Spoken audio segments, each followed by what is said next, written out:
Thank you, Professor. Murakoze Professor. It is going to be Mbere na mbere biraza kuba bigoye gusobanura amanota nkwiriye guhabwa. what grade I should be given. Ariko uko byagenda kose amanota yose kuri nge agira akamaro kuko hari icyo anyigisha. Tells me something and if it's a Kandi niba ari amanota mabi menya ko ngomba gukora cyane kurushaho.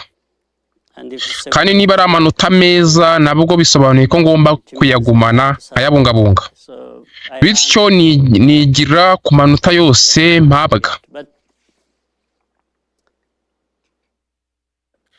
Ariko mbere ya byose ndashaka kuvuga ko u Rwanda rumeze ari ibintu bigoye cyane.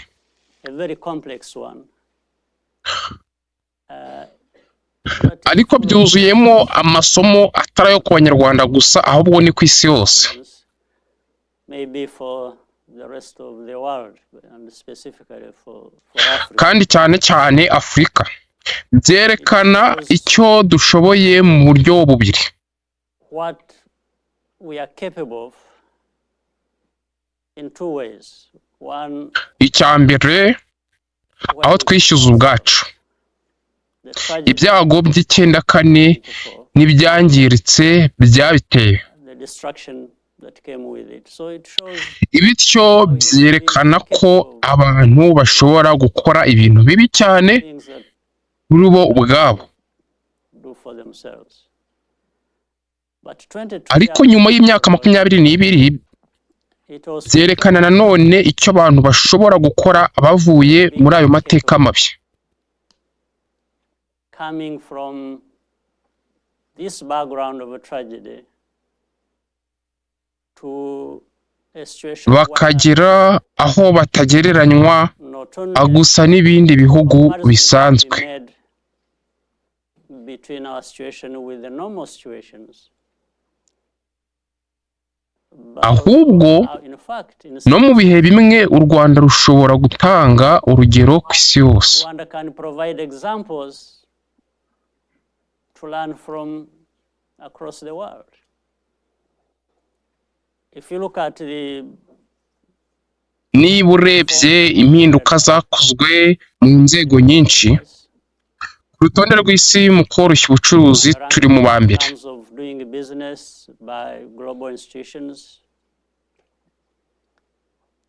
Turi aba mbere mu guhangana mu bukungu turi mu ba mbere kandi buri gihe. top and consistently, and the growth of our economy that has been registered Kandi iterambere ry'ubukungu bwacu mu myaka 10 ishize riri hagati ya 7% n'8% buri mwaka.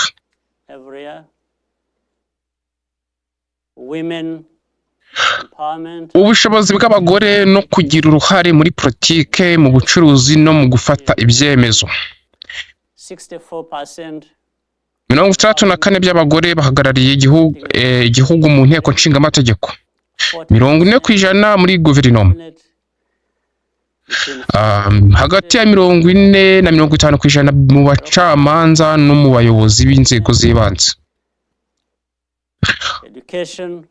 We talked about Mu burezi bw'abagore twavuze ku ireme ry'uburezi rifite akamaro. is quoted to it as well, but if you look at the enrollment rates, Kandi ntekereza ko hari n'ubwiza burimo. primary schools, secondary, Ariko urebye umubare w'abajya mu ishuri abanza, ayisumbuye ndetse na kaminuza, mibare irivugira ubwayo. speak for themselves. So normally in education there are two problems. Mu busanzwe mu burezi hari ibibazo bibiri. How many people are you able to educate? Icyambere ni umubare, ni abantu bangahe ushobora kwigisha.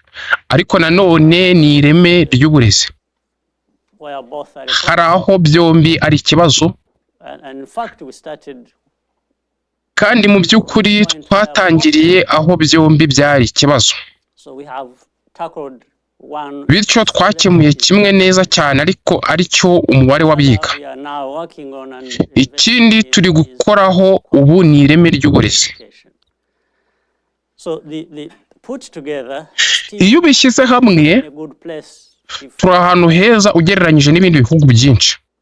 many other countries who, in fact, should be ndetse helping us, given where we have been. ndetse twari dukwiye kuba inyuma yabo urebye aho twavuye n'ibibazo twanyuzemo. Universal coverage we have of our people. Mu buzima ubwishingizi rusange ku baturage bacu buri mu byiza ushobora kubona ku isi. Quality. It's not just about Nanone turimo gukomeza gukora ku ireme, ntabwo ari imibare gusa ahubwo ni ireme rigomba kujyana nayo, registering significant increase. kandi nabyo biragenda byiyongera ku buryo bugaragara buri mwaka. And let me touch something. I don't have to wait until Reka nkure ku kintu kimwe ntarinze gutekereza ko kizaza mu bibazo. Rwanda landlocked. U Rwanda ni igihugu kidakora ku nyanja. Roads being talked about. I don't know why. Mu by'ukuri numvise bavuga imibare It's just because imihanda, sinzi aho bakuye ko imihanda ari mibi. about a story of 30 years ago. In fact, Bishobora kuba ari uko umuntu atigeze aza mu Rwanda cyangwa ari ukuvuga amateka ya kera y'imyaka 30 ishize. Mu by'ukuri u Rwanda rufite imihanda myiza kurusha ibindi bihugu byo mu karere. Ni ukuri we don't have imihanda a railway. ni ibintu bigaragara, ntabwo And we are working with the region kindi kuvuga ibintu bihambaye. for the whole region to build a railway connecting Kenya, Uganda, Tanzania, Rwanda, and Burundi. Dufite gahunda rusange yo kubaka gari ya moshi ihuza kandi Kenya, Uganda, Tanzania, u Rwanda n'u Burundi. The rest of the country. Iyo gahunda irimo gukorwa. Not only that, in other kinds of Si ibyo gusa, no mu bindi bikorwa remezo twashyizeho umugozi wa fibre optic mu gihugu hose, that serves every corner of the country. ukora mu mpande zose z'igihugu, ndetse urimo kwagurwa uhuza amashuri, inzego za leta n'imipaka, aho ibicuruzwa byinjira n'ibisohoka bicaho mu bucuruzi. Imports and exports move or trade. We have laid close to 4,000 kilometers. Twashyizeho hafi kilometero 4,000 za fibre optique mu gihugu. The city of Kigali are now Mu rolling mujyi wa Kigali no mu tundi turere turi gukomeza tuwagura. towns. Dufite We have 4G long term evolution LTE. Mu itumanaho iterambere ryagaragaye also ni rinini cyane, in terms of development is very significant. bityo ibikorwa remezo bihari bifasha abaturage n'abikorera cyane cyane mu iterambere ryihuse dushaka Fast growth that ntibishidikanywaho. noticing is unquestionable. There's no doubt about that. But being a landlocked Nta gushidikanya kuri ibyo. us to think Ariko kuba tudakora ku nyanja byadufashije gutekereza neza kurushaho uko twabyitwaramo, two things come out. One, kandi ibintu bibiri byagaragaye. Icyambere integration. ni ubufatanye bw'akarere. I've emphasized and is working Twashyize imbere kandi burimo gukora of 100. buhuza ibihugu bitanu bifite abaturage miliyoni 150. It helps Rwanda to Bigafasha u Rwanda gukora ubucuruzi byoroshye muri iryo soko. with these countries and within this market. The second, we have targeted Icya kabiri again twibanzeho kijyanye no guhangana ku isoko. Ni ibintu dukwiriye gukora cyangwa gutunganya bifite agaciro kanini. be doing or producing that have high value and therefore more or less render irrelevant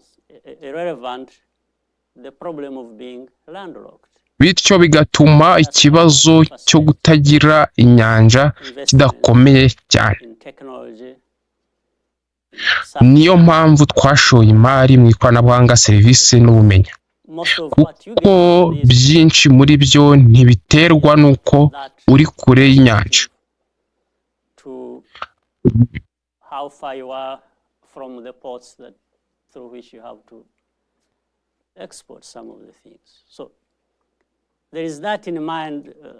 bityo ibyo tugomba gukora tubizi kandi biragoye nta gushidikanya, ariko urebye iterambere rikomeza kandi rigahinduka iterambere ry'abaturage.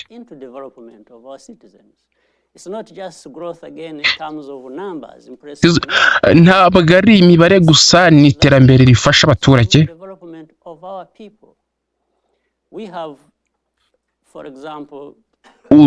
Urugero, hagati ya 2006 na 2024 twagaragaje ko twakuye abantu mu bukene bagera kuri 1,600,000 z'abaturage bacu.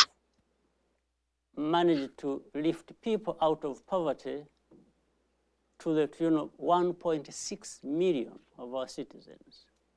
And these are numbers we have cross-checked with other institutions. Kandi iyi mibare twayigenzuye hamwe n'inzego na banki y'isi. The growth is not just growth. Bityo iterambere si imibare gusa nk'8%. Irrespective of where it comes from, it is growth that actually ni iterambere rituruka kandi rikongera imibare myiza y'abaturage. So, in a nutshell, mu buryo busanzwe twakoze ibyo bishoboka byose mu bushobozi bw'abantu mu guhindura ibintu. In fact, again, let me make a clarification. Mu by'ukuri nanone reka nsobanure nubwo twabonye inkunga kandi yagiye ifasha cyane. We have got, which has been very helpful. But we are not the only ones who get aid. Ariko si twe twenyine tubona inkunga. Countries in the world that get aid. Hari ibihugu byinshi ku isi bibona inkunga. How many make ariko ni bingahe bitera imbere cyane kubera iyo nkunga? Therefore, you cannot qualify. Bityo ntushobora kuvuga ko inkunga ariyo itera iterambere ry'abantu. It's also the people who receive it, how they put it to good use. So it cannot just be n'abantu bayakira uburyo bayakoresha neza. How do they use it? Bityo si inkunga yonyine, ni uburyo abayakira bayikoresha.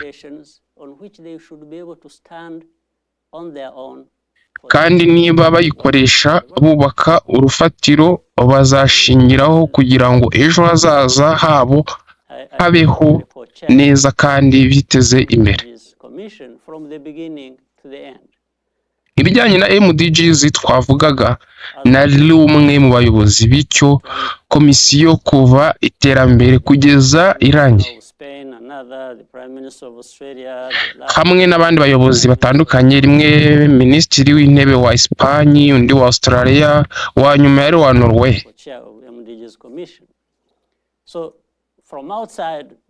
Mu myaka yose nari umwe mu bayobozi b'iyo komisiyo ya MDG. Kuva hanze hari ibyo ubona, ariko niba wishimiye ibyo uhabwa gusa ntacyo ukora imbere mu gihugu, nta terambere wageraho. Bityo MDGs zari ingirakamaro nk'icyerekezo n'ubuyobozi bw'ibyo tugomba gukora, ariko kugeza igihe ubikoze nta terambere rigaragara.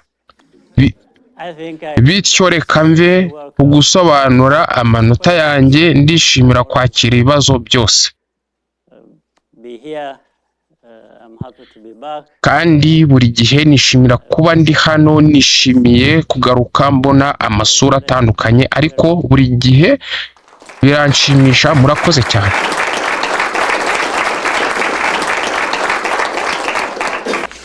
Kanda subscribe, like na share kuri Uburezi Rwanda TV.